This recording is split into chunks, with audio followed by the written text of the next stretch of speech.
and tutor. My name is Carla Rodriguez. I am psychology student at UNAD. Today present to you my favorite recipe. It's called sweet papayuela. Sweet papayuela.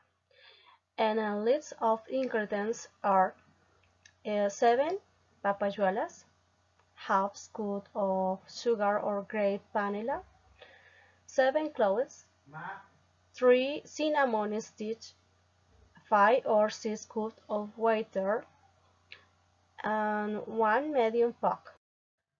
Um, Preparation. I first wash the papayuelas. Second step, papayuelas are peeled and cut in half. Third step, the seeds are removed and the julienne strips are cut or strips are repeated with the other papayuelas.